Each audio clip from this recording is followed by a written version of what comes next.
Hello and welcome to It's Your Business with Mario Toneguzzi on Megapix Media. Joining me today is Lisa Young, a professor and director of graduate programs at the School of Public Policy at the University of Calgary. Thanks for joining us today, Lisa. My pleasure. Well, we had some big news, obviously, this week with the Alberta government and imposing a lot more restrictions when it comes to different businesses and activities in the province.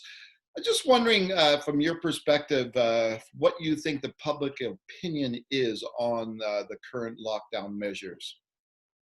Well, I think obviously it's not unanimous, but what we do know is that there was a pretty large majority of people in Alberta who were dissatisfied with the provincial government's response prior to the announcement this week. So I think it's fair to assume that there's, pretty strong support for the idea that we need to be doing more to try to get the pandemic under control. Now, do you think the response or the opinion is different between the business community per se, as opposed to the public in general? Well, I think, people's interests are obviously quite different, right? And for business, this has obviously been an incredibly difficult time.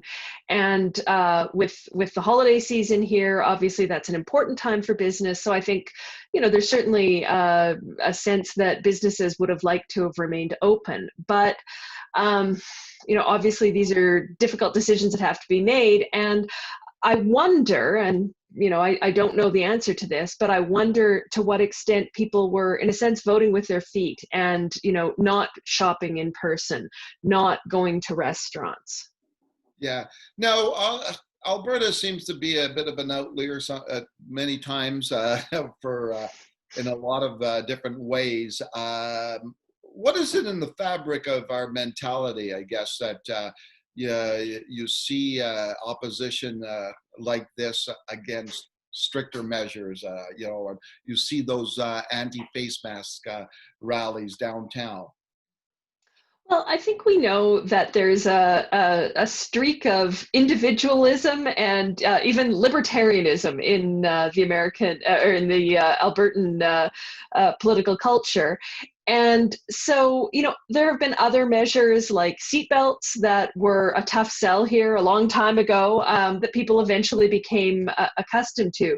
But there is that sense of, not wanting government to be too involved, not wanting government to tell you what to do. But I think we have to be pretty aware that that's a minority opinion, really, in contemporary Alberta. Yeah. Now, when you look at the future, even I think today, the premier kind of signaled that what more may come. Depending on how this current measures take hold and whether they do turn things around. How do you think the public will react to even stricter measures coming out, possibly? Well, it'll be interesting to see. There's certainly some room for additional measures. I mean, we can shut down retail entirely the way that it was in the first wave of the pandemic. There are a few other measures like that, but there's not an awful lot of room, I think, for additional measures at this point. Really, aside from shutting down retail and K-6 schools in person, more or less we're in a lockdown. So I think there would certainly be a lot of unhappiness if we did have to go further. But at the same time, as we see the healthcare system under such incredible stress, which we know it's going to be, even if we were to completely shut down today, 2 weeks from now, we're still going to be seeing the results of transmissions that happened yesterday. So I think that is going to force people to really weigh these two sets of considerations. And what is your sense, in the of the mood, I guess, of Albertans right now, or Calgarians, right? We've been at this for what, I don't know how many months it is now, but we're not far away from being a year into this. What's your sense of the mood out there? Well, I think here and everywhere, everyone is desperately tired of this. And we realize now that we enjoyed some freedom over the summer and now we're losing it. It's tough, as the holidays are coming and as the days are getting shorter. I think, there is an absolute sense that everyone's had it. But on the other hand, we don't, most of the people I talk to don't really see there being an alternative.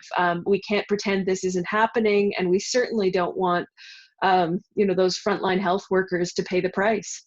Now, one last thing I was going to ask you about is in terms of public opinion. Where does this province sit in terms of individuals accepting things like vaccinations and stuff like that? That's the next thing we're going to be dealing with. How many people are actually going to take the vaccine?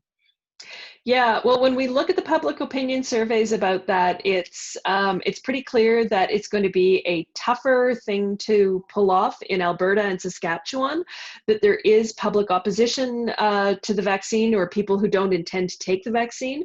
So I think there's an enormous challenge for public health to get people on board, reassure them about the safety of this, because it's not just about protecting yourself, but it's also about protecting the community and those people who, for whatever reason, medically aren't able to take vaccines. And why is that? Why is Alberta and Saskatchewan uh, have that mentality?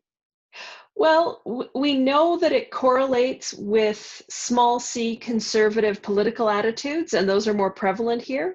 I think that there may be a greater propensity to be tapping into media outlets that are um, perhaps suggesting the idea that the vaccine is unsafe, or that it's being forced on people.